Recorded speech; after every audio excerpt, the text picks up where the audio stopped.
हो गया। पेड़ बेवफा बोले चुप 3-4 दिन बाद फिर देखा तो फूलों का फोन तोड़ देंगे हो गया, गप मत करो। अब थोड़ा हम आगे समझते हैं। कल जो हम बात कर रहे थे कि जैसा कि हम इतिहास के क्रम में ये जानने का प्रयास करते हैं कि कोई भी काल हो, चाहे पाषाण काल की बात अभी तक हम कर रहे थे, तो हम लोग स्टोन एज बोलते हैं। पाषाण काल भी बहुत अच्छे से सिलेबस में दिया हुआ, मतलब बहुत ज्यादा है उसका सिलेबस, ठीक है ना, अच्छे से। मतलब 12th में थोड़ा है और एग्जाम में तो बिल्कुल नहीं पूछता है पाषाण काल से क्वेश्चन, नहीं क्वेश्चन है। तो पाषाण काल और इसके बाद पाषाण काल के बाद इसमें 3 है, पूरा पाषाण, मध्य और नव पाषाण काल। उसमें देखो अलग अलग से तुम्हारे वही क्वेश्चन दिया हुआ है कि नव पाषाण काल के सांस्कृतिक, सामाजिक या धार्मिक स्थिति क्या था, इससे क्वेश्चन हो गया। तो पाषाण काल के बाद पूरा मध्य और पाषाण काल ये हो गया। दूसरा, पाषाण काल के बाद हम सिंधु सभ्यता की बात करते हैं। देखो हम ये बार बार इससे ये कहना चाह रहे हैं कि इन कालों में थोड़ा और पढ़ते हैं, 3 विभाग में से सामाजिक स्थिति, धार्मिक स्थिति, राजनीतिक स्थिति, इस तरह से इसका वर्गीकरण किया है, ठीक है। सामाजिक स्थिति, धार्मिक स्थिति और क्या हुआ, राजनीतिक स्थिति, और ये क्या हुआ, आर्थिक स्थिति। ये 4 जो है हर टाइम में आएगा काल निर्धारण। तो ओवरऑल क्या होता है कि हम पूरे चीजों को लिख दिए, मतलब पूरा ओवरऑल क्या किए कि मतलब सारी चीजों को पढ़ लिए और उसको बांट दिए कि इस स्थिति को हम लोग सामाजिक स्थिति बोलते हैं, इस स्थिति को धार्मिक स्थिति, और इसको आर्थिक स्थिति, इस तरह से हम लोग बांट, और फिर चैप्टर बाय चैप्टर चीजों को हम लोग पढ़ रहे हैं, ठीक। इसीलिए तुम हर चैप्टर में हम देख रहे हैं, तुम्हारे जैसे क्वेश्चन आया था मोहनजोदड़ो का, सामाजिक स्थिति, इस तरह से क्वेश्चन हो गया, तो उसमें राजनीतिक स्थिति, तो अभी हम लोग ऐसे ही पढ़ रहे हैं। तो कल जो और एक चीज देखो, ऐसे समझो कि हम कोई भी काल के बारे में, एक तो ये टॉपिक होता है स्रोत, उसका सोर्स कहाँ से हम लोग पढ़ते हैं। हम ये तुम लोग इतिहास पढ़ा पहले ही बताए थे कि स्रोत का एक फंडा हो गया कि कहाँ से हम किसी चीज के बारे में पढ़े, ठीक है, चाहे हम वैदिक पढ़े, पाषाण काल पढ़े, या वैदिक सॉरी या सिंधु घाटी सभ्यता। एक तो सबसे पहले हमारे दिमाग में सवाल आता है कि हम पढ़ते कैसे, तो एक स्रोत वाला फंडा हो गया, तो स्रोत को हम ले लिए, और इसके बाद जैसे वैदिक काल में अभी हम लोग पढ़ रहे हैं काल निर्धारण में, जैसे पूर्व वैदिक काल, उस टाइम की सामाजिक स्थिति क्या थी, धार्मिक स्थिति क्या थी और राजनीतिक स्थिति क्या थी, उसे रख दीजिए। तो ऐसे ही कल जो हम लोग पढ़ रहे थे, तो उसमें हम लोग ये पढ़ने का प्रयास, समझने का प्रयास कर रहे थे कि हमारे पास जो वैदिक काल है, तो वैदिक काल का जो स्रोत है वो क्या है। देखो ये सिंपल सा तुम्हारे दिमाग सवाल आएगा कि जब इतिहास पढ़ते हैं तो भाई पढ़ते कहाँ से, कैसे बस हवा में चीजें हैं।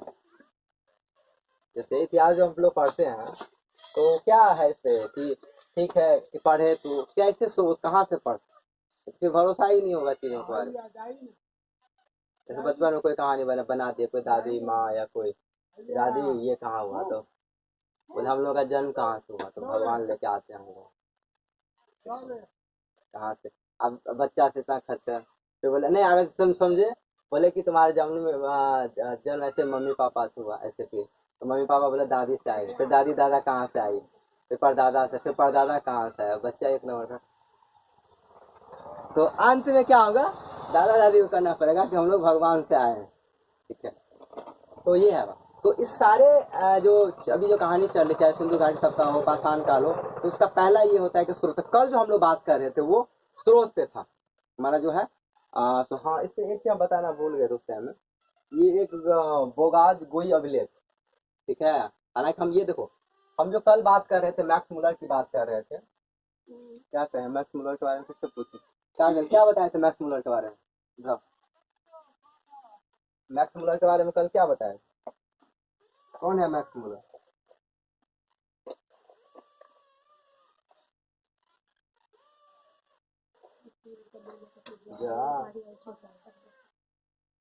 मुझे याद नहीं है, तो मैं भूल जाती हूँ खाते से।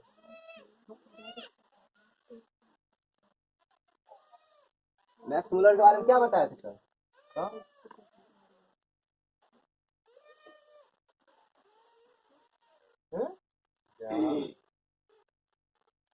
तुम बताओ चांद, ये कौन था ये मैक्स मुलर?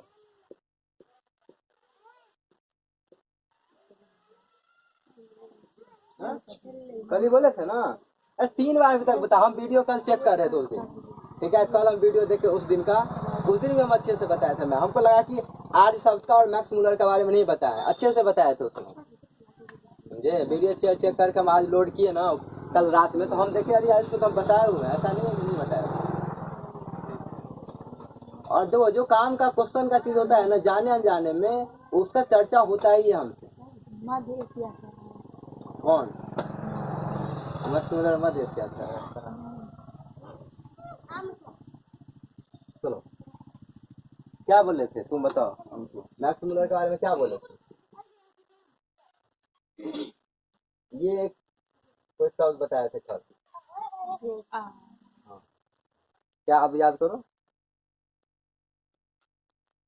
नहीं याद रखो। अच्छा थोड़ा पैसे से रखो तुम लोग, क्योंकि बहुत धीरे धीरे हम लोग पढ़ा रहे हैं, तभी नहीं समझ में आता है, तो थोड़ा इंतजार करना पड़ेगा, ठीक है। हम बहुत धीरे पढ़ा रहे हैं सच में, क्योंकि उन लोगों के कंपेरिजन में तुम लोग बहुत धीरे पढ़ा रहे हैं, तो थोड़ा फास्ट पढ़ाएंगे और अलग से थोड़ा टाइम देंगे तुम लोगों को, क्योंकि ऐसे सिलेबस खत्म नहीं होगा। एक चीज को तो कितना बात कल ही बताया था, आर का क्या अर्थ होता है? आर का अर्थ वंश होता है, आर का अर्थ क्या होता था? श्रेष्ठ लोग, ठीक है। और ये इस आर्य के बारे में मैक्स मूलर कहता है कि ये मध्य एशिया से आया था और भारत में इसका निवास स्थान फिर होता है। आप देखो ये बात तो मैक्स मूलर कह दिया, लेकिन इसके पीछे साक्ष्य ये था, ये जो उस दिन जो लिखाए थे बोगाज गोई अभिलेख, उसमें मध्य एशिया में है ना, वहां से एक अभिलेख प्राप्त, मध्य एशिया से एक अभिलेख प्राप्त हुआ, उसमें देवी देवताओं के बारे में वर्णन, उसकी जो भाषा है वो हमारे हिंद यूरोपियन की जो भाषा है, सेम संस्कृत, वो भी वही सेम भाषा है। ऐसे लोग गेस करता है कि शायद वहाँ रहे होंगे, फिर वहां से जो है हमारे भारत में, ये मध्य एशिया हो गया, ये यूरेशिया वाला भी है, यूरेशिया यहाँ नहीं दिखाया है, ये यूरेशिया वाला भाग है, मध्य एशिया से यहाँ पे भारत में रहना शुरू किया, ठीक है। आर्य का अर्थ क्या होता है? श्रेष्ठ लोग, ऐसे करके याद। तो ये देखो ऐसे स्रोत हो गया, ऐसे करके चीजें के बारे में पता चलता है। और ये तो पुरातात्विक स्रोत है, कल हम साहित्यिक स्रोत पर चर्चा करेंगे, तो इसमें तो इसी को कुछ क्वेश्चन पूछना है तो बताओ। सामवेद बता दिए, यजुर्वेद बता दिए, और वेद के बारे में बता दिए। सुनो ये जो चार्ट है इस पे ज्यादा फोकस नहीं करना है तुम लोगों को, ये स्टेप बाय स्टेप में समझना है, ठीक है। तो इस पे क्वेश्चन नहीं आता है, कम आता है क्वेश्चन, तो इस पे तुम लोगों को ज्यादा फोकस, खासकर तुम लोगों को बोल रहे स्पेशली, ज्यादा इस पे माथा नहीं लगाना है, ठीक है। हाँ तुम लोग बता रहे हैं क्वेश्चन यहाँ से आता है। जैसे कल हम क्या बताए थे, ऋग्वेद, जैसे हम हिंदू धर्म में पूजा पाठ करवाने वाले को क्या बोलते हैं? पंडित। मुस्लिम धर्म में पूजा पाठ कराएंगे उसको बोलेंगे मौलवी, ठीक है। क्रिश्चियन में फादर। इसी तरह से उस टाइम में जो वेदों का अध्ययन करते थे उसके लिए हम अलग से नाम रख देते थे। क्या करते थे? अलग से नाम। तो वेद, जैसे ऋग्वेद के अध्ययन करने वाले को होत्री, ठीक है, सामवेद का अध्ययन करने वाले को उगाता, ठीक है, और यजुर्वेद को अथर्वयु, और अथर्ववेद को ब्रह्म, हाँ ब्रह्म। तो ये इसके जो अध्ययन करता थे उसके लिए ये नाम प्रयोग में लाया जाता था, ठीक। इसमें क्या है, ऐसे एक क्वेश्चन और आता है कि उपवेद से और रचनाकार से, तो इस पे जैसे क्वेश्चन आएगा तो फिर थोड़ा और हम लोग चर्चा करेंगे, और चाहते हैं स्टेप बाय स्टेप पढ़े, तो हम लोग थोड़ा ये समझ लेते हैं कि उपवेद का क्या मतलब होता है। जैसे ऋग्वेद हुआ और उससे फिर और चीजें निकली शाखा, उसको हम लोग उपवेद कहते हैं। जैसे ऋग्वेद का उपवेद आयुर्वेद हो गया, हाँ आयुर्वेद हो गया, और सामवेद, ऐसे सीधा ऋग्वेद का उपवेद क्या है, ठीक है, जैसे कि सामवेद का उपवेद क्या है, यजुर्वेद का उपवेद क्या है, ठीक है, इस तरीके। तो मेन हमारा एक टॉपिक ऐसे बनता है, ऋग्वेद के अध्ययनकर्ता या अध्येता, इसके लिए टर्म यूज होता है अध्येता। क्या होता है? अध्येता, मतलब पढ़ने वाला, ठीक है, या ज्ञानी, इस तरह से उसको हम लोग क्या कहते हैं, ठीक, इस तरीके से नाम वो क्या कहते हैं, रचनाकार मतलब किसका है? ऋग्वेद का है या वेद का? ये वाला रचनाकार, ये ऋग्वेद का नहीं, ये उपवेद वाला रचनाकार है, ठीक है। धन्वंतरी, भरत मुनि, विश्वामित्र और विश्वकर्मा, इन्होंने लिखा होगा। हाँ मैं देखो इसीलिए क्या आता है, जब हम कल भी वेद पे चर्चा कर रहे थे, वेद काफी लंबे टाइम का कहानी, उसमें उसको संकलन करता बोलते हैं, और बोले थे इसके बारे में। चलो ये हो गया। तो इसके अलावा वेदांग 6 है, देखो इसमें अब हम थोड़ा कैटेगराइजेशन करते हैं, जैसे बंधन बोल रही थी, तो वेदांग 6 है। तो वेदांग तुम लोग जैसे जो लुसेंट को पढ़ रहे हो ना, वो वहां से लिख लेना कि 6 वेदांग का नाम। बाकी इस लोगों के काम के लिए इतना ही है कि 6 बस वेदांग, ठीक है। 6 वेदांग है और इसके अलावा पुराण 18 पुराण है, सबका नाम नहीं जरूरी है। और उपनिषद 108 उपनिषद है, बस ये पता होना, ठीक है। हाँ सुनो, जैसे उपनिषद की संख्या कितनी है, 108 उपनिषद हो गया। पुराणों की संख्या 18 और वेदांग 6 है। तुम लोगों को याद उसमें लिख लेना कि जैसे 6 वेदांग में जो है नाम, उसका हम लोग रूसेन से कवर कर लेंगे, ठीक है। चलो ये हो गया। और सबसे, हाँ जैसे ये सब क्वेश्चन कि सबसे प्राचीन हमारे पास जो पुराण है वो कौन सा है, तो वो हमारे पास मत्स्य पुराण है। तो ये सब पता होना चाहिए। ये कल का इतना सारा टॉपिक था जिससे हम लोग चर्चा कर रहे थे। तो एक्चुअली क्या है ना कि आगे हम लोग जाकर पढ़ेंगे पुराण सब में ही हमारे पास जो मौर्य वंश का या वंशावली का जो साक्ष्य मिलता है ना, वो पुराण सब से ही मिलता है। तो आगे जाकर जैसे जैसे आएगा तो हम तुमको बताएं इतिहास के कालक्रम, वैसे वैसे हम लोग समझते जाएंगे कि किस चीज में क्या चीज लिखा हुआ। अब हम लोग पूर्व वैदिक काल के बारे में थोड़ा पढ़ लेते हैं कि पूर्व वैदिक काल की स्थिति क्या थी। अब हुआ ऐसे कि जब हम कल इस पे चर्चा कर रहे थे कि वैदिक काल का विभाजन ऐसे करते हैं 2 कालों में, ठीक है। कौन सा कौन काल है, तुम आए थे बीच में, क्या नाम है नीतू, बताओ। एक वैदिक काल, एक वैदिक काल का दूसरा नाम क्या है, पूर्व वैदिक काल, ठीक। क्या बोलते हैं, पूर्व वैदिक काल, वैदिक काल। कल्चर भी बोलते हैं, उसके बारे में करेंगे बात।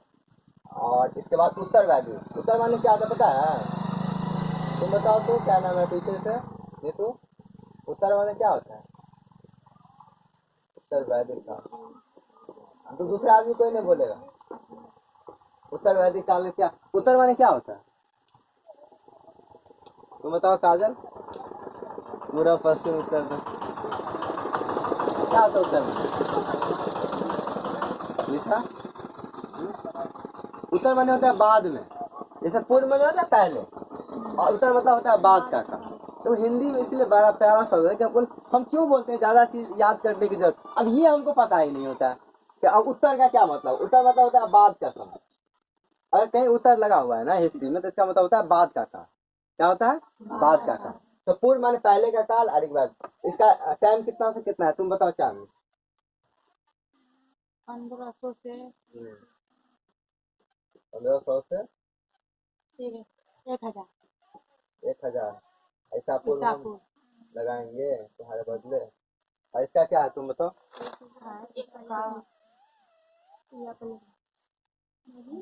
तुम तो बोल रहे हैं 1000 से हाँ। 6 ईसा पूर्व का, 1000 से 600 ईसा पूर्व का, 1000 से 6 नहीं, 6 तो नहीं, 6 1000 से 6 ईसा पूर्व इनका काल। अब हम थोड़ा सा देखो, हम जितना चर्चा करना था कर दिए। आज हम स्पेशली थोड़ा बात करते हैं कि हम पूर्व वैदिक काल का क्या क्या खासियत है, उस पर थोड़ा हम लोग बात करते हैं, ठीक। तो अब तुम्हारे दिमाग में सवाल आएगा कि ये लोग रहते कैसे थे, ये लोग का क्या कैसा जीवन पद्धति था। तो सबसे पहले हम लोग बात करते हैं जो सामाजिक इसमें ऐसा कैसे है, पॉलिटिकल लाइफ, राजनीतिक जीवन पे बात करते हैं पहले। तो इसको इतना भाग को मिटा देते हैं, तो कॉपी रखा करो, ऐसे लिए तो लिखा करो, बैठ के देखा मत। हम जानते तो नोट उतारते हैं, पढ़ के नहीं आते तो फायदा नहीं है विशेष। हालांकि ये नहीं भेजे हम ना, मिस्टेक हो गई, हम पहले से तैयार कर लिए, भेज नहीं पाया।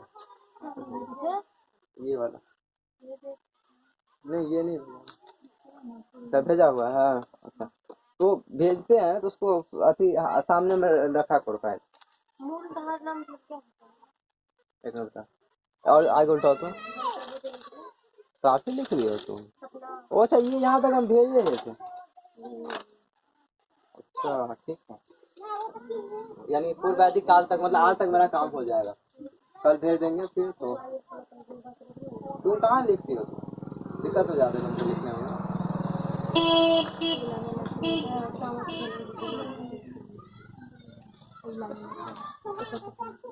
देखो बैठ के सोचना पड़ेगा, नहीं तो फिर लिखा ही देंगे। पॉलिटिकल लाइफ, ठीक है, यानी हमारा उस टाइम का जो राजनीतिक जीवन क्या था, कैसा जीवन? राजनीतिक।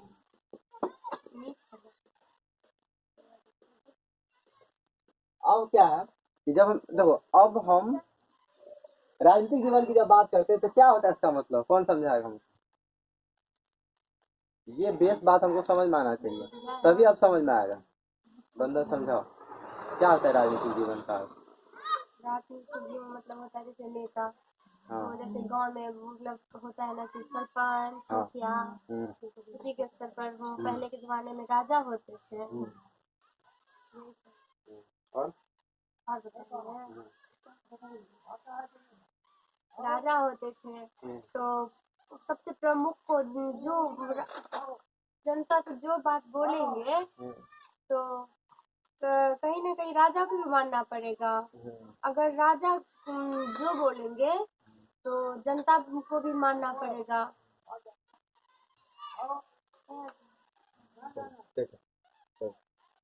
राजा, जब हम राजनीतिक जीवन की बात, देखो ऐसा हम बार बार बोलते हैं, जब हम कोई भी काल पढ़ेंगे उसमें हम लोग को 4 चीज समझ पढ़ने के लिए मिलेगा। एक राजनीतिक जीवन, सामाजिक जीवन, आर्थिक जीवन और धार्मिक। ठीक है, मतलब उस काल के अंतर्गत जो भी घटना है उसको हम लोग 4 भागों में विभक्त कर सकते हैं। कैसे? राजनीतिक जीवन, सामाजिक जीवन, आर्थिक जीवन और धार्मिक जीवन। तो राजनीतिक जीवन का अब तुमको ये समझ में आना चाहिए, इसको पढ़ने से पहले ये तो समझ में आना चाहिए कि इसका अर्थ क्या होता है। तो राजनीतिक जीवन का सीधा सीधा सा अर्थ होता है उस टाइम में समाज को चलाता कौन था। ठीक है, अभी तुम्हारे दिमाग सिंपल सा सवाल आएगा, अभी जो हमारे पास स्थिति है कौन चलाता है? अभी हमारे देश का ऑल इन ऑल कौन है? किसको ये पता है आंसर? हाथ उठाओ। ऑल इन ऑल मतलब सर्वोपरि बोलते हैं, हमारे देश का सर्वोपरि कौन है, किसको बोल सकते हैं? हम लोग राष्ट्रपति को बोल सकते हैं। ठीक है, इसका जवाब है हमारे देश यानी हमारा भारत देश जो है उसका जो सर्वोपरि है वो कौन है? वो तो पूरे देश का राष्ट्रपति। पूरे देश का है राष्ट्रपति और हम लोगों का है ठीक है, तो अभी हम वही बात कर रहे थे। तो हमारे पूरे देश का सर्वोपरि राष्ट्रपति होता है, ये बात सही है, बंधन को पता है। इसका मतलब राजनीतिक विज्ञान वो पॉलिटिकल साइंस पर ही है। किसके दिमाग में आया प्रधानमंत्री? प्रधानमंत्री क्यों नहीं बोली? आना चाहिए दिमाग में। ठीक है, तो हमारा संविधान ये कहता है ठीक कि हमारे देश का जो सर्वश्रेष्ठ आदमी होगा वो राष्ट्रपति होगा और उसके मदद के लिए हमारे पास प्रधानमंत्री होंगे और मंत्रिपरिषद होगी। मंत्रिपरिषद होगी। ये मंत्रिपरिषद क्या होता है, कैसे होता है? तो जब हम पॉलिटिकल साइंस की बात करेंगे उसमें हम लोग उसका भी टाइम है, तो इसमें ये बात करते हैं। तो ये सिंपल सा बात, हमारा जो देश चल रहा है उसका सर्वोपरि राष्ट्रपति, फिर प्रधानमंत्री की मदद से और मंत्री, जैसे अलग अलग मंत्री बोलते हैं, रक्षा मंत्री, गृह मंत्री, उद्योग मंत्री, शिक्षा मंत्री, अलग अलग जो मंत्रियां हैं ये इसको मंत्री परिषद बोलते हैं। ठीक है, तो इनकी मदद से हमारा पूरा भारत देश चलता है। ऐसे जो उस टाइम में हमारे पास जो राजनीतिक जीवन था वो कैसे चलता है, सिंपल सा सवाल आया। तो उस टाइम में जो व्यवस्था ऐसी होती थी वो अभी की तरह ऐसा नहीं था। उस टाइम में कबीला होता था। क्या होता था? कबीला। क्या होता था? कबीला। कबीला का मतलब ये हुआ कि ऐसे है कि जैसे ग्रुप है, एक समूह है और समूह का एक कोई हेड, ऐसे तुम्हारे में किसी को हम लीडर बनाते, ठीक है, और बना दिए कि चलो अंशु सबका लीडर हो, तो ये तुम लोगों का हेड हो गई। अब ये जो कहेगी तुम लोगों को करना पड़ेगा। बोलेगी केस ऐसे सीटना है, ऐसे सीट के आना पड़ेगा, ठीक। बोलेगी क्रीम बंद, पैसा बचेगा मम्मी पापा का, तो क्रीम बंद, तो क्योंकि तुम लोगों का क्या है? सरदार। तो कबीला का एक हेड होता था, ठीक है। तो सबसे पहला बात, कबीलाए जीवन, ये जीवन इसका कैसा था? कबीला वाला। देखो अभी ऋग्वेद, एक बार बताया ऋग्वेद, अभी थोड़ा सा इसको ध्यान समझो। ऋग्वैदिक काल में राजा का धारणा नहीं आया था। ये सब तुम लोगों को ऑब्जेक्टिव में मतलब ऐसे पढ़ने वाला आदमी पूछ सकता है, जैसे जो थोड़ा जानकार आदमी होता है। दिमाग घूम रहा है। क्या है? फेट क्या हो रहा है? अब देखो हम अभी ट्रांजिशन फेज में है कि हम लोग ऋग्वैदिक काल से उत्तर वैदिक काल की तरफ जा रहे, मतलब ऐसा समझो कि हम लोग जीवन का शुरुआत कर, ठीक है। मतलब एक्चुअली हुआ ऐसा क्या समझो, ये ऐसा कंफ्यूजन इसलिए हुआ है कि जब हम लोग अभी नहीं पढ़ रहे हैं अब उसी को पढ़ रहे हैं, अभी नहीं कहाँ पढ़ रहे ऋग्वैदिक का, उसी को पढ़ रहे हैं ना, तो उसी को नहीं, वो उसका स्रोत है, वो पढ़ के आते हैं ना तो समझ जाते हैं। तो तुम लोग गलती करते हो ना, कहा ये पहले क्यों भेजा जाता इसलिए तो हम बोल रहे हैं। है, ये इसीलिए पहले भेजा जाता। तो पूछा ये बोल रही है, हम थोड़ा बोल रहे तुम ही लोग आपस दुश्मन है। देखो सुनो थोड़ा इसको समझ, ठीक है अच्छा बात तुम पूछ ले, तुम्हारा क्वेश्चन जायज है। तो हम ऐसे बताते हैं कि अभी हम लोग क्या है ना, जब हम ऋग्वैदिक काल, अभी हम पिछले चैप्टर में स्रोत की बात कर रहे हैं, ठीक है, कि किस अभिलेख में किस चीज में क्या क्या चीजों का वर्णन किया। अब हम प्रॉपर तरीके से वैदिक काल को पढ़, तो पहले क्या आता है ऋग्वैदिक काल, तो ऋग्वैदिक काल के बारे में हम लोग जानते हैं कि क्या क्या स्थिति थी। तो अब सबसे पहला बात ये समझो कि सिंधु घाटी सप्ताह खत्म हो गया, उसकी हम लोग बात नहीं करें। तो सिंधु घाटी सप्ताह जो खत्म हुआ, वैदिक सप्ताह की शुरुआत हुआ, तो वैदिक सप्ताह फिर से एक बच्चे नन्हे गांव के तरह शुरुआत हुआ, ठीक है। इसीलिए एक पहला ही क्वेश्चन आता है कि सिंधु घाटी सप्ताह कैसा सप्ताह था, एक तो इसलिए बोलते हैं इसका आंसर क्या बोलते हैं, ऐसा शहरी सप्ताह नहीं, सिंधु घाटी सप्ताह के बाद ये वैदिक सप्ताह कैसा सप्ताह, ग्रामीण सप्ताह। इसके पीछे कारण है, इसलिए क्यों बोलते हैं, इसके पीछे कारण ये है कि सिंधु घाटी सप्ताह हम तुमको बार बार बोल रहे हैं विकसित हो गया और वो खत्म हो गया, ठीक है। उसी में तुम जो भी क्वेश्चन बना रहे थे सिंधु घाटी सप्ताह क्यों खत्म हो गया, तो उसका अलग अलग कारण लोग देते हैं, कोई बोलते हैं बाढ़ आ गया, कोई बोलते हैं मौसम में परिवर्तन आ गया। तो सिंधु घाटी सप्ताह अब हमको उसको याद नहीं करना, वो चीजें खत्म। अब जो जीवन का जो वैदिक सप्ताह शुरू हुआ, तो फिर से एक तरह से जीवन का शुरुआत, कैसे शुरुआत हुआ, मतलब ऐसा नहीं कि पाषाण काल से शुरू होगा कि लोग पत्थर से फिर से जो है जंगल में, ऐसा नहीं था कि लोग थोड़ा सा उस जीवन से थोड़ा विकसित होके अब फिर से एक गांव तक के लेवल पे कि थोड़ा थोड़ा कुछ घर बना के, मिट्टी के घर बना के फिर से उसका जीवन का शुरुआत हुआ है वैदिक सप्ताह, ठीक है। तो ये इसका अंतर। तो इसमें क्या है, तो तुम लोग कॉपी नहीं रखी हो, लिखते जाओ, ठीक है, हम जानते हैं ऐसे खाली हाथ रहते तो नींद आने लगता है। अभी हम लोग कम से कम थोड़ा हाथ चलाओ, अभी हम लोग किसकी बात कर रहे हैं, तो इससे ये फायदा होगा ना कि अगर कुछ पॉइंट छूटा हुआ है तो तुम लोग जो है उसमें लिख सकते हो, ठीक। पॉलिटिकल लैब की बात कर रहे हैं, बंदर कॉपी निकाल लो, ठीक है, पॉलिटिकल लैब की बात कर रहे हैं। अब देखो हम ये क्या बताए, कैसा जीवन था, कबीला वाला, कबीला, और कबीला का एक हेड क्या होता है, सरदार, जैसे बोलते हैं ना मूवी सब, उसका सरदार, और उसके भरोसे जो है पूरा कबीला चलता, ठीक है। ये बात समझ में आया। मतलब ऐसा है कि अभी हम मुखिया सरपंच की इसमें बात नहीं कर रहे, अब धीरे धीरे अब तुम ही लोग में जो ज्यादा बुद्धियार हो गया उसको हम लोग लीडर बना दिए, ठीक है। तो कबीला इसका बड़ा समूह जन, अब यहाँ पे एक दो चीज समझ लो कि अब उस कबीला को व्यवस्थित करने के, चलाने के लिए अपना उस लोगों का कुछ नियम रखा होगा, उसको हम लोग थोड़ा बात करते हैं। इसका बड़ा समूह को जन कहते हैं। अब कबीला का जो पूरा का पूरा समूह था, ये इसका दूसरा पॉइंट, ये तो पूरा एक पॉइंट हो गया। इसका पहला पॉइंट, कबीला का समूह जो हुआ उसको हम लोग क्या बोलते थे, जन बोलते थे, ठीक है, क्या बोलते थे, जन। तो कबीला का समूह को हम लोग जन बोलते, तो मतलब ऐसा ग्रुप ऑफ कबीला है जिसको हम लोग बोल दिए जन है, ठीक। और अब एक चीज और, इसी में क्या हुआ, ये जो सरदार है, ये जो सरदार टर्म यूज है, ये थोड़ा और दिन के बाद इसी के लिए टर्म आने लगा। क्योंकि देखो एक समूह का नाम क्या है, तो ध्यान से समझो, इस समूह का नाम क्या हम लोग जन रखे हैं, थोड़ा दिन के बाद इसी का जो हेड हो ना, उसके लिए टर्म रख दिए राजन। क्या रख दिए, राजन। और राजन का ही अर्थ होता था राजा। कुछ है समझ में कैसे फेज बदल रहा है। मतलब देखो इस कबीले समूह को हम लोग जन बोल दिए, उसके प्रमुख को क्या बोलते थे, राजन। और राजन का ही जो अर्थ निकलता था वो क्या होता था, राजा। क्या होता था, राजा, ठीक।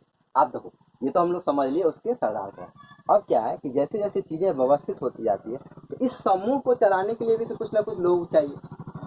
अभी सिंपल सा बात है, अगर हम यहाँ पढ़ा रहे हैं तो हमको 2-4 और बच्चे चाहिए हमको हेल्प करने के लिए, जैसे तुम लोग हेल्प करते हो। अब तो ये जो पूरा कबीला चलेगा तो उसको व्यवस्थित करने के लिए उसको और लोग चाहिए होते, ठीक है। उसमें चर्चा, इसके बाद चर्चा होता है सभा की, समिति का और विधायक, मतलब 2-3 चीजें हैं। तो मेन सभा और समिति है। तो ऐसा है कि हमको कैसे समझना है कि पॉलिटिकल लाइफ राजनीतिक जीवन समझने का प्रयास करते हैं तो ऐसे समझने का प्रयास करो कि कबीला, देखो कबीला समाज कैसा था, कबीला समाज, कबीलाई समाज, ठीक है, पहला बात कबीलाई समाज, ये समझ में आया। उसके जो हेड हुए अच्छा इसके लिए नाम क्या रखते थे उस टाइम में, जन, समूह का नाम क्या रख देते थे, जन, समूह का नाम क्या था, जन, और इसके जो हेड हुए उसका नाम रख दिए राजन। अब राजा तो अकेले काम नहीं करेगा, इसके मदद के लिए क्या होता था, सभा और समितियां, सभा और समिति, तो समिति, सभा और समिति, ठीक, मतलब ये कि राजा को अब अकेले तो काम नहीं कर सकता है, इसके मदद के लिए सभा और समिति का गठन करता, ठीक, काम करने के लिए। तो आप तो राजा के सहायता के लिए समिति, सभा, विदत और गण, ये चार मेन थे, मेन सभा समिति था। फिर अब पढ़ते थे समिति की सोच, तो पूरे कबीले के आम लोगों की सभा थी जिसमें पुरुष के साथ महिलाएं भी शामिल हो सकती। ये सब पॉइंट थोड़ा नोट करते जाओ, मतलब समझते जाओ कि समिति का क्या अर्थ होता है। ये क्वेश्चन ऐसे ही आता है कि समिति का क्या अर्थ होता था, पूरे कबीले के आम लोगों की सभा। आप देखो सभा का अर्थ क्या होता है, सभा, अब देखो यहाँ सब थोड़ा थोड़ा चीजें समझने का हम लोग प्रयास करते हैं कि अब अभी तो हम बोले समिति, ठीक है, समिति में क्या होता था कि पूरे आम लोगों की अच्छा सभा का क्या अर्थ होता है, कौन बताएगा, क्या होता है सभा, क्या बताओ, सभा का अर्थ जहाँ पे बहुत सारे लोग इकट्ठा होते हैं, वो सभा कहते हैं। ठीक है,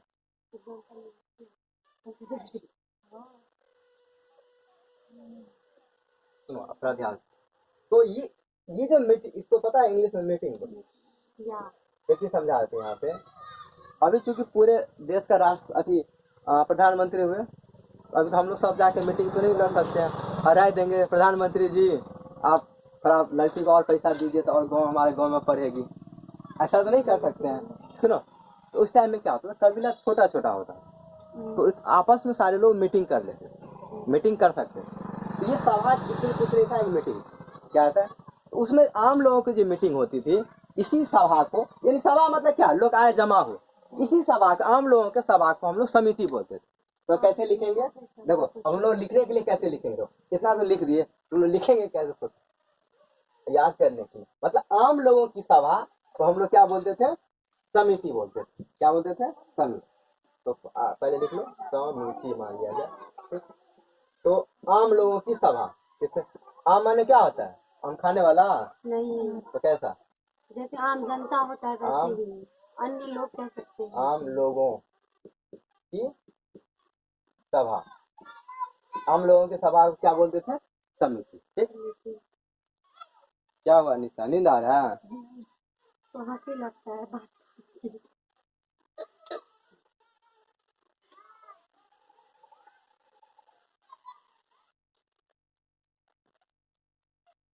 एक चीज बता देते यहाँ पे, क्योंकि ये आम लोगों का सभा था, ध्यान सुनो, ये चूंकि ये आम लोगों का सभा था, इसमें पुरुष और महिलाएं दोनों भाग ले सकती थी। ये बात थोड़ा, ये सब बात नोट करो, क्यों, क्योंकि आने वाले टाइम में उत्तरवादी काल में महिलाओं का अधिकार धीरे धीरे कम हो जाता है।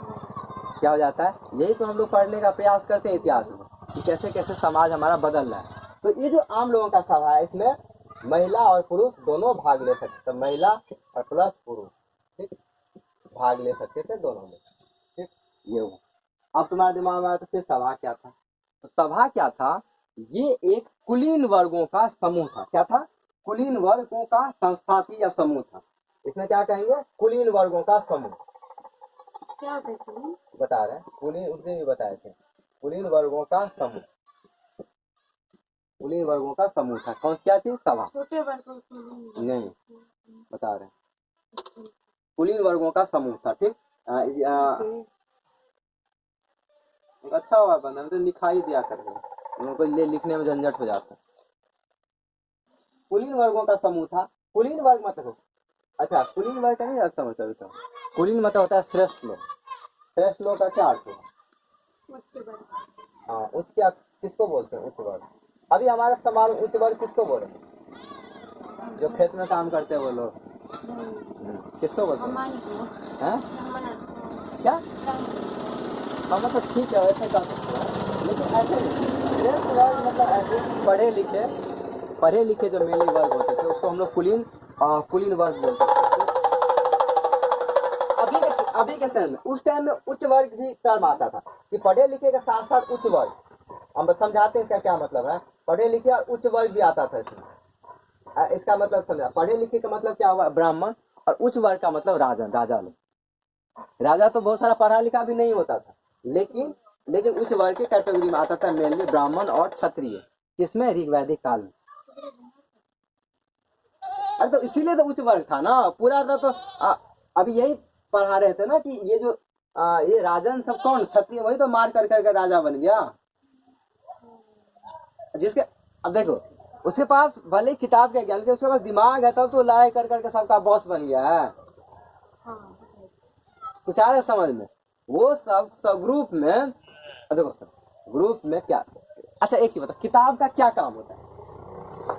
किताब का क्या काम होता है बताओ?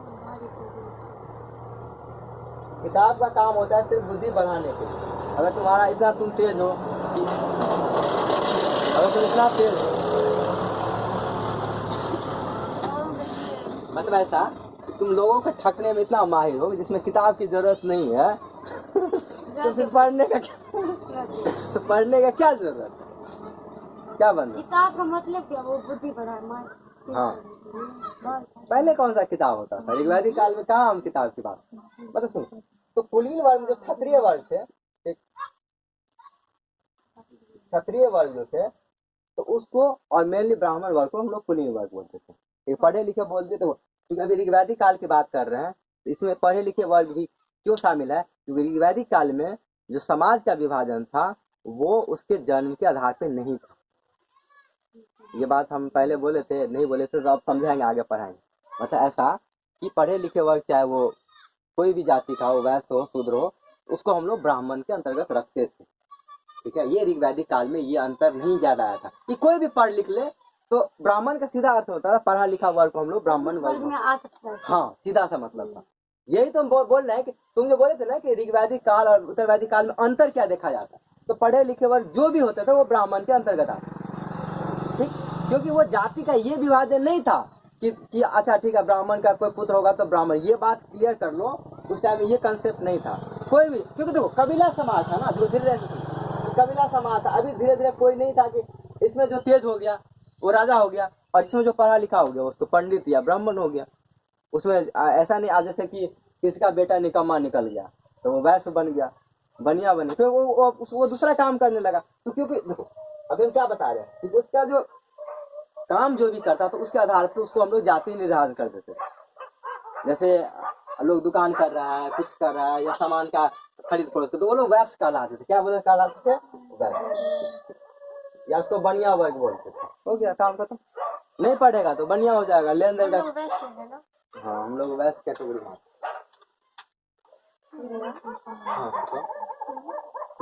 हम भी लोग पढ़ते हैं, तो हम लोग अब ब्राह्मण हो जाएंगे, अभी तो वैसे ही है। अपना तो ये सवाल देखो, अच्छा देखो तुम लोग समझना है सवाल समिति में अंतर। अगर 2 नंबर पूछे तो काजल कि सवाल समिति में क्या अंतर है, उसमें मत देखो। इतना ऐसे लेक्चर कहाँ मार रहे थे तो हम लोग तुम लोग याद कर ले। सभा और 2 टर्म बोले समिति, क्या अंतर है? हमारे मुंह में लड्डू रहता है, निकलने नहीं करते लड्डू नहीं थी, काजू बर्फी। अच्छा पूछ कर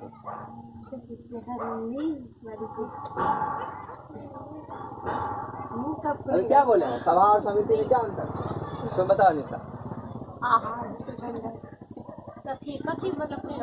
सभा और समिति में क्या अंतर? कुछ नहीं, तुम बताओ।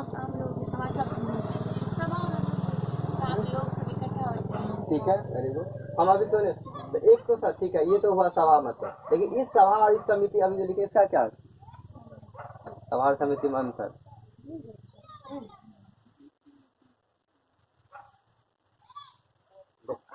ठीक है, वो पता है, एक चीज और बताते हैं, वो जो अभी सभा बोल रहे हैं, ठीक है, उसको ग्रुप को हम लोग सभा बोलते हैं, लेकिन स्पेशली ये जब हम समिति लिखते हैं तो क्या आता है, सभा लिखते हैं तब क्या आता है? आम लोग बैठ के हाँ, आम लोगों की जो बैठक होती है उसको हम लोग समिति बोलते हैं। ठीक बात, ऐसे बोलेंगे। हाँ, ये ऐसे सीखना पड़ेगा, आम लोगों की बात, मतलब हम जो अगर समझ लिए ना तो ऐसे बोलने का प्रैक्टिस करें। आम लोगों का मतलब हम लोग गरीब दुखिया लोग गए राजा के पास से थोड़ा घर दिला दीजिए, तो हम लोग सभा में चल गए, इसको क्या बोल दिया, समिति बोल दिया। और सभा स्पेशली एकदम, हेलो फला बाबू स्पेशल मीटिंग में आइए आप लोग, इसमें 10-15 लोग होते हैं, तो उसको क्या बोल दिया, सभा बोल दिया। जैसे भैया वो रामायण में होता था, वो दशरथ जी राजा रहते थे और कुछ मंत्री रहते थे, उसको सभा का। जी हाँ, ऐसे यही होता है। ये तो अभी हम रामायण काल तक नहीं पहुँचे, पहुँच जाएंगे, एग्जाम्पल पहुँच जाएंगे तो समझा देंगे। तो वही होता, सभा एक्चुअली यही होता। तो उसके ग्रुप के कुछ खास लोग जो उसके ग्रुप में रहते, मतलब उसके अपने उसके क्या बोलते थे, उसके मंत्री परिषद में होते थे, वो सब सभा। तो यही लोग आगे जाके स्पेशल लोग हो जाते हैं। अब देखो राजा है तो हमें, अब देखो जैसे जैसे अब ये कहानी बताएंगे, अभी तो ये कबीला है तो ग्रुप में बैठ के 100-200 लोग आते हैं, मीटिंग कर ली। अब जब राजा हो जाएगा तो हजारों लोग के साथ कैसे मीटिंग करेगा, तो अब राजा स्पेशल लोग हो गया है, तो अब इसको चलाएगा सभा समिति। ठीक है, तो ये परिवर्तन आता है धीरे धीरे। जैसे कैसे अभी हम लोग प्रधानमंत्री से भेंट कर सकते हैं, जबकि प्रधानमंत्री वो क्या है, हम लोगों का सेवक है। प्रधानमंत्री हम लोगों का क्या है, सेवक है। सेवक माने क्या होता है पता है, नौकर। क्या होता है, नौकर। क्या बोले पता है, प्रधानमंत्री से भेंट कर सकते हैं क्योंकि हम भी बहुत इम्पोर्टेंट है। तो यही तो गड़बड़ हो गया। मिलना हम नहीं देखो यही ऋग्वैदिक काल में यही सब चीजें अंतर आ गया। अभी हमारे पास मुखिया है, तो भेंटे नहीं होता है, मुखिया है, जबकि ये सब क्या है, सेवक है। ठीक है, हम लोगों से वोट ला कहते हैं, वोट दे दीजिए। तो डेमोक्रेटिक में यही है, प्रजातंत्र में लोगों का, लेकिन क्या है, तुम्हारा पावर इसलिए कि कम है कि तुम लोग को 1000 रुपया चाहिए तब वोट चाहिए, मुर्गा चाहिए तब वोट दो। कम का है, कम का है क्या तो सेवक और, ठीक है, तो ये फंडा है। रफीक मंगा भैया को मुझे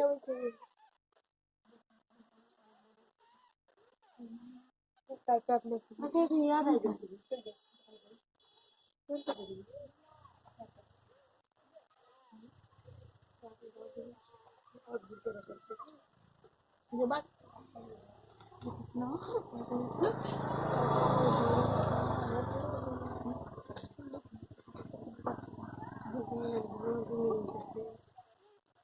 तो इसके अलावा क्या था, तो जैसे जैसे और आगे टाइम बात आता गया, तो उसमें जो है अधिकारी होता गया सब निभा।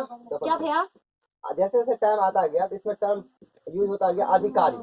ठीक है, अधिकारी का मतलब आप देखो, जैसे क्या बोलते हैं ना कि ये बहुत बड़का अधिकारी है।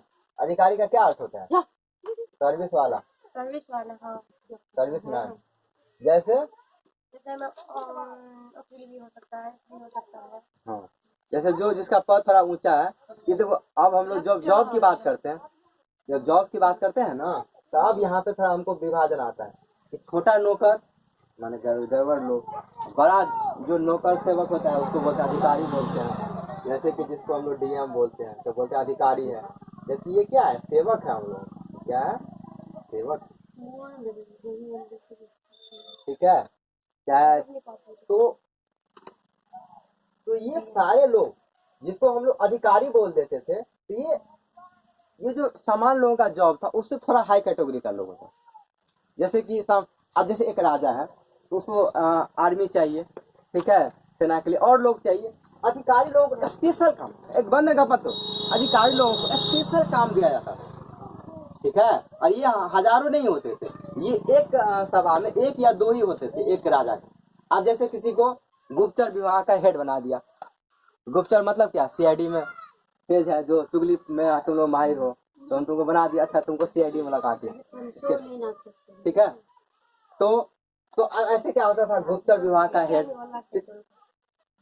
आप जैसे सुनो, अब इसके लिए अलग अलग नाम है, जैसे क्या पूरब। देखो एक ही बता देते, क्वेश्चन यही से आता है, पूरब, दुर्गपति जैसे किला का हेड।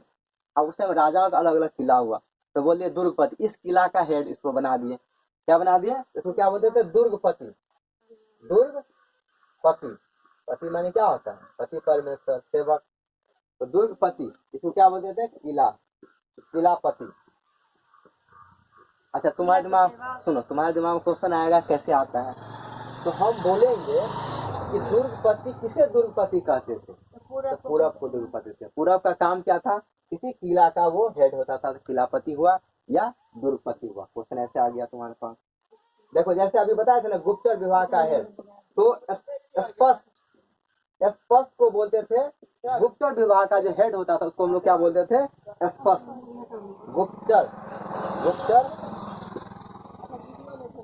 गुप्तचर कहलाते थे, ठीक है, स्पर्श। ठीक, सेना, अरे इतना देर में तो तुम लोग लिख भी लोगे ना बंदा, नहीं तो अगले दिन से लिख जल्दी लिखना। इसके अलावा सेना नियमित नहीं था।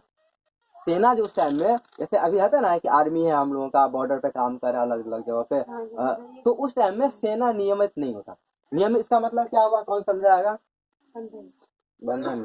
बंधन पूरा पढ़िए भैया, इसी से पूछा कीजिए। सेना नियमित नहीं था। कितना नहीं पढ़ी होगी इतना डिटेल में अभी नहीं निशा तो पढ़ी है। निशा बताओ। जैसे है ना भैया कि अभी होता है ना कि जॉब के लिए, रेगुलर के लिए ऐसे रेगुलर नहीं आते होंगे, कभी कभी काम पड़ा तो बुलाते होंगे तो आते होंगे। हाँ ठीक है, ऐसे दिमाग लगा कर लोग कैसे, तुम लोग तो बस लिखने पर रहते, थोड़ा दिमाग तो चला लो। सेना नियमित नहीं था। नियमित मतलब होता है रेगुलर। नियमित, रेगुलर का क्या अर्थ हुआ? कि हम किसी को रख लिए। जैसे देखो अभी जॉब जो होता है, जैसे प्राइवेट जॉब होता है और गवर्नमेंट जॉब, हम लोग प्राइवेट जॉब में क्यों नहीं जाना चाहते? क्योंकि उसमें रेगुलर नहीं होता है। लोग जॉब सोचते हैं फिर जॉब छूट जाएगा। गवर्नमेंट जॉब में क्यों जाना चाहते हैं? कि गवर्नमेंट जॉब का नियम है कि 60 साल तक तुम फिक्स हो गए, सब हो गए। तो क्या हो गया? ये रेगुलर जॉब हो गया, ये रेगुलर नहीं है। तो नियमित का मतलब ये होता था, क्योंकि आप सुनो, आप तुम्हारे पास सर कैसे याद करें? क्योंकि कबीला होता था तो हमेशा तो मार करेगा नहीं, कभी कभी उसको जरूरी पड़ेगा मार करने के लिए, इसीलिए ये लोग सेना भाड़ा पे रख लिए। मार करना है, अरे चलो चलो तुम चांदनी, तुम झगड़ा में माहिर हो, चलो तुमको उठा के लाते हैं, तलवार में ट्रेनिंग देते हैं, चल झोटा में झोटेल करेंगे, जीतेंगे हम लोग, ठीक है। तो बुरा मत मानना। तो ये ऐसा काम होता था उस टाइम। उठा लिए इसको, 10 आदमी जवान को उठा लिए और बोले चलो मार करते हैं। उसको ट्रेनिंग दे दिए 10-15 दिन और सेना में भर्ती कर लिए और उसको पैसा दे दिया अच्छा खासा। तो नियमित सेना का जरूरत इसलिए नहीं था क्योंकि ऐसा नहीं कि हमको उतना दो, सेना जो अगर उतना रख लेंगे तो उसको पैसा भी तो देना पड़ेगा। तो बाकी टाइम में देखो इसका ये सामान्य जन होते थे, बाकी टाइम उसका काम होता था खेती बाड़ी जो काम है। बाकी स्पेशल टाइम पे जैसे जो लंबा हटा कटा है बॉडी वाला, चलो उसको ले जाते हैं पिछले मार करवाने के लिए। तो ऐसे सेना का भर्ती, ठीक है। तो सेना कैसा था? सेना नियमित नहीं था, ठीक। इसके अलावा बलि प्रथा, बलि मतलब जानती हो ना क्या होता है? बलि प्रथा का, बलि प्रथा शिक्षा से दिया गया, अच्छा शिक्षा से दिया गया कर, अच्छा वली, अच्छा ये अलग चीज है, वली नहीं है वली। ये वली क्या था उस टाइम में? कर होता था। क्या होता था? शिक्षा से मतलब जैसे कि अनाज वनाज धन में पैसा मिले तुमको, तो हम लोग क्या किए? कर। तुम लोग ये लिखी थी क्या था? अच्छा सेना नियमित नहीं था, पॉइंट लिख लेना, सेना नियमित नहीं था, सेना वाला पॉइंट। वैसे हम सब चीज लिखाई दिए, अगले दिन के लिए तो लिखाई देंगे, तुम लोग बैठे रहते हो मजा नहीं आता। बलि एक क्या था? एक कर था। कैसा कर था? स्वेच्छा से दिया गया कर। एक्चुअली हमारे पास अभी इसको पढ़े नहीं ना, हमारे दिमाग वो आ गया था। बलि प्रथा स्वेच्छा से दिया गया कर, से दिया गया। वैसे देखो हम दोनों काम करेंगे, हम भेज भी दिया करेंगे, जिसको पढ़ना होगा पढ़ लेना और फिर लिखा भी देंगे, ठीक है। स्वेच्छा से दिया गया कर, तो तुम लोगों को लिखने में दिक्कत हो जाता है। स्वेच्छा से दिया, हाँ। अब लास्ट पॉइंट है इसमें जो समझने वाला बात है पॉलिटिकल लाइफ में, न्यायाधिकारी क्या होता है बताओ? न्यायाधिकारी मतलब क्या बताए? जो न्याय करते हैं प्लस अधिकारी, इसका संधि ये अच्छे करेंगे, अधिकारी। जैसे कि वकील न्यायाधिकारी बोल सकते हैं। न्यायाधिकारी वकील हो नहीं, वकील को न्यायाधिकारी नहीं बोलते। कोई होता है ना न्यायाधिकारी, तुम जज बोल सकते हो। अच्छा देखो, पता है ये हम क्यों लिखे अलग, न्याय प्लस अधिकारी। न्याय माने क्या, नहीं, न्याय मतलब होता है कि उचित अनुचित का फैसला करने का अधिकार जिसके पास होता है उसको न्यायाधिकारी। ये किसको अधिकार है, ये जज को।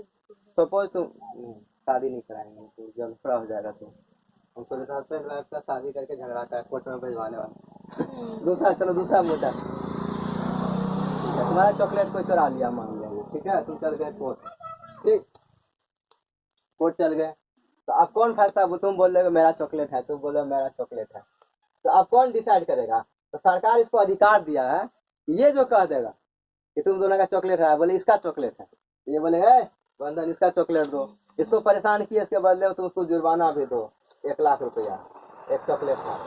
अब बोलेंगे क्यों? खुद ही खरीद के दे देंगे। तभी कहा बोले नहीं, उसका तर्क क्या होगा, हमको ये बहुत परेशान की 1 रुपया के चॉकलेट के लिए, मेरा माथा पका दिए, हमारा मान हानि हो गया एक। हम लोग 1 लाख तो देखो, न्यायाधिकारी का मतलब ये होता है कि जो राजा या सरकार, राजा या सरकार जिसको अधिकार दे देता है कि आप समाज की इन चीजों को न्याय कर सकते हैं, उसको न्यायाधिकारी, ठीक है। जैसे हमारे पास जज होता है, ठीक है, जज, उस टाइम में न्यायाधिकारी का कोई उल्लेख नहीं मिलता है। इसके पीछे क्या कारण है, कौन बताएगा? नहीं, ये बात नहीं, उस टाइम में न्यायाधिकारी का उल्लेख इसलिए नहीं मिलता है क्योंकि पहले राजा होते थे। जी, ये बात सही है, आधा आधा हम बताते हैं, ठीक है, प्रयास करते हुए अच्छी बात है। मतलब देखो, तुम आंसर बता देते लेकिन उसको जैसे क्या होता है ना कि हाँ, ये बात थोड़ा देखो, ऐसे जो थोड़ा ठीक है यहाँ तो चल जाएगा, लेकिन जो थोड़ा ज्यादा पढ़े लिखे होते बोलेंगे क्या ठीक है बोल तो दे, लेकिन थोड़ा समझाओ उसका, उसके पास हम बोलते नहीं करेंगे। तो ऐसा है, रुकिए क्योंकि उस टाइम में राजा होता था और राजा, अब अच्छा हुआ चर्चा हो गया, तो राजा राज कैसे करता, इसके लिए तो कुछ नियम कानून होगा ना, किसी का खून कर दिए, मर्डर कर दिए, किसी का गाय चुरा लिए, क्या सजा होगा, कैसे डिसाइड होगा? वो रखे होंगे, जैसे हम लोग अभी संविधान में ये संविधान लागू हो जाता है, अभी बनाए होंगे, संविधान नहीं था, अलग कानून बनाए होंगे ना, हम क्या करें संविधान तो समझाते हैं इसके लिए क्या सिस्टम था। तुम लोग मूवी नहीं देखते, बाहुबली कौन देखा हुआ है? हाँ देखे, 2 भी देख लिए हैं। बाहुबली तुम लोग नहीं देखते? बाहुबली में जैसे क्या होता है, एक जगह सुन आता है,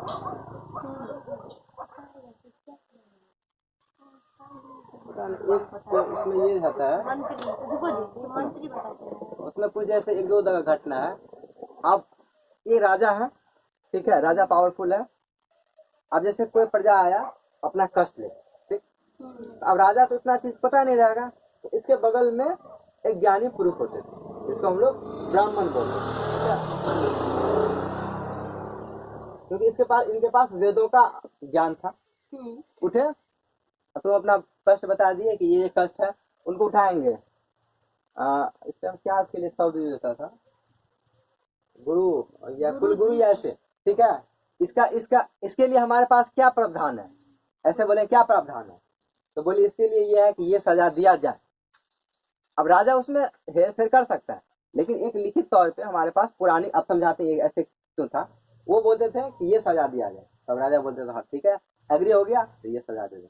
मतलब ये कि अब समझो, मतलब न्याय का जो सिस्टम था वो राजा के हाथ में था, लेकिन ये न्याय व्यवस्था हमारे धार्मिक ग्रंथों से चलता था, ठीक है। तुम्हारे पास अगर कोई पूछे कि न्याय व्यवस्था कैसे चलता था, धार्मिक ग्रंथ, पहले धार्मिक ग्रंथ, जैसे हमारे पास संविधान है ना, तो ऐसे लिख लो कि न्याय व्यवस्था कैसे चलता था, धार्मिक ग्रंथों से, कैसे, धार्मिक ग्रंथों के द्वारा। ये सब पता सही बात है, ये सब नोट में बहुत सारा चीज नहीं लिखा होता, हम पढ़ाते रहते हैं तो मेरे दिमाग में आ जाता है, हम पढ़ा देते, बता दो। तो धार्मिक ग्रंथों से न्याय व्यवस्था चलता है। तो ऐसा है कि पास वेदों में देखो, ऐसे समझो, वेदों में क्या है, जो श्रेष्ठ लोग होते थे, देखो वेदों का जो निर्माण करता होते थे ना, वो श्रेष्ठ लोग होते थे, ज्ञानी तपस्वी लोग। तो उसमें ये चीज लिखा होता था ऑलरेडी कि समाज में क्या अच्छा है क्या बुरा है, क्या करना चाहिए क्या नहीं करना। ठीक है, तो जब ऑलरेडी इसमें बता दिए कि क्या अच्छा है क्या बुरा है क्या, तो राजा इसको आधार मान के, क्या मान के, अच्छा एक क्वेश्चन कोई पूछ रही थी आधार की, क्या कोई बोल रही थी, मूल धारणा। हाँ मूल, अच्छा बताएं, अभी बताते हैं इसको। तो आधार, इसको आधार मान के, ठीक है, क्या है कि जो वेदों में जो चीजें लिखी इसी के अनुसार से उसको कुछ न कुछ सजा दिया। ठीक है, वो तो अब राजा पर डिपेंड करता है, राजा बोलेगा खून के बदले खून, हाथ काट दिया तो सर उड़ा दिया जाए, तो ये राजा का हाथ में होता था अंतिम फैसला। लेकिन मूल आधार क्या था, हमारे पास धार्मिक ग्रंथ। तुम लोग से पूछे कि कैसे न्याय व्यवस्था चलता था, तो मूल आधार क्या था, ग्रंथ, हमारे पास जो धार्मिक ग्रंथ थे, फिर राजा उसमें फेरबदल कर। तो ये हो गया तुम्हारे पास अधिकार, चलो हो गया ये, तो ये पॉलिटिकल लाइफ के बारे में कहानी खत्म हो गई। और पढ़ोगे तो 5 मिनट घूम लो तब पढ़ो।